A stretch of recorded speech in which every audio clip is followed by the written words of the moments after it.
তো বানায় দিলাম, পড়েন সুবহানাল্লাহ। মানুষের কি ব্রেইন দেখেন, মানুষ জমিন ছেড়ে আকাশে চলে যায়। পাখি দেখে মানুষের শখ হলো পাখি যেহেতু উঠতে পারে আমরাও পারবো। অরবিল রাইট, উইলবার রাইট, দুই ভাই মিলে আঁকাঝোঁকা করতে করতে করতে করতে প্লেন বানায় ফেললো, কারণ সুবহানাল্লাহ। এখন পাখিও ওরে, আমরাও ওরি। এরপরেই মানুষের কৌতূহল থামে না এখানে, মানুষ চলে গিয়েছে চাঁদে। কোথায় গেছে? এখন কিন্তু চাঁদে জমি বিক্রি হয় জানেন। পৃথিবী নিয়ে মারামারি শেষ, রাশিয়া আমেরিকা এখন ধরছে চাঁদ আর মঙ্গল গ্রহ। এখন চাঁদে জমি বিক্রি হয়, মঙ্গলে জমি বিক্রি হয়। এই চাঁদ, মঙ্গল, বৃহস্পতি, শনি সব আল্লাহ তাআলা আমাদের জন্য বানিয়েছেন। সুবহানাল্লাহ পড়েন। মানুষ সাগরের উপরে চড়ে, শূন্যে ভেসে বেড়ায়, পাহাড় কেটে সুড়ঙ্গ বানায়, টানেল বানায়। মানুষ ব্রডব্যান্ডের লাইন নিয়ে যায় সাগরের ভেতর দিয়ে, এক দেশ থেকে আরেক দেশে, এক মহাদেশ থেকে আরেক মহাদেশে। সুবহানাল্লাহ পড়েন। তার মানে গোটা বিশ্বের সব কিছুর উপরে control, superiority over all creatures, সব কিছুর উপর কন্ট্রোল, মনিটরিং, নিয়ন্ত্রণ, এটা প্রতিষ্ঠা করে দিয়েছে কে? এজন্যই মানুষের শ্রেষ্ঠত্ব। ওয়ালাকাদ কাররামনা বানি আদম, আমি বনি আদমের সম্মান বাড়িয়েছি, মর্যাদা আমি বাড়িয়ে দিয়েছি এই কারণে, কারণ মানুষ সব কিছুর উপর নিয়ন্ত্রণ নিতে পারে। মানুষকে নিয়ে এই কোরআনের সব আলোচনা, মানুষকে নিয়ে এই কোরআনের সব।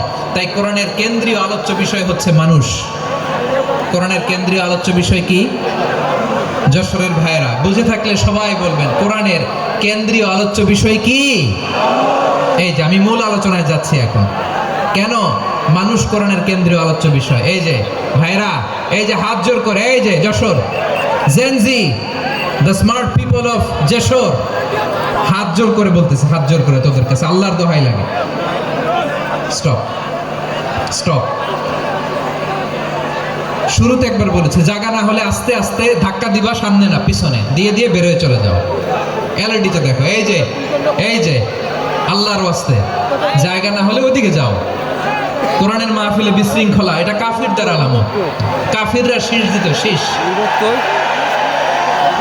বিশ্বনবী কোরআনের তাফসীর করলে কাফিররা শীষ দিত আর ক্ল্যাপিং করত, হুইসেল এন্ড ক্ল্যাপিং।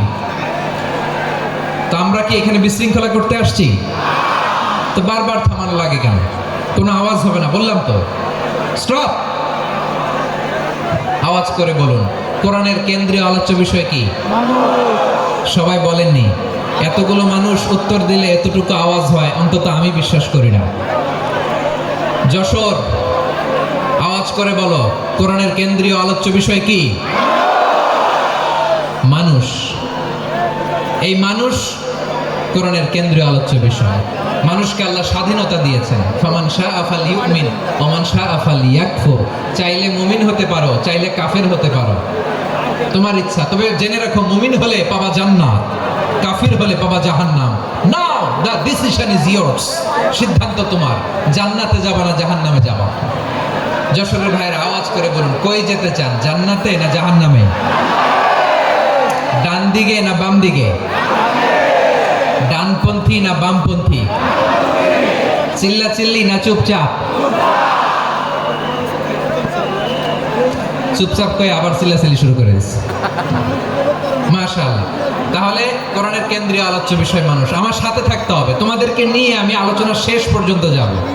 অনেক গুরুত্বপূর্ণ কথা বাকি আছে, আমাকে সহযোগিতা করতে হবে। মাশাআল্লাহ, এই তো ঠান্ডা হয়েছে। হ্যাঁ, ঠিক আছে ঠিক আছে ঠিক আছে। মানুষকে আল্লাহ এত স্বাধীনতা দিয়েছেন, মানুষ চাইলে অনেক ভালো হইতে পারে। ভালোর রাস্তাও খোলা, খারাপ হওয়ার রাস্তাও খোলা।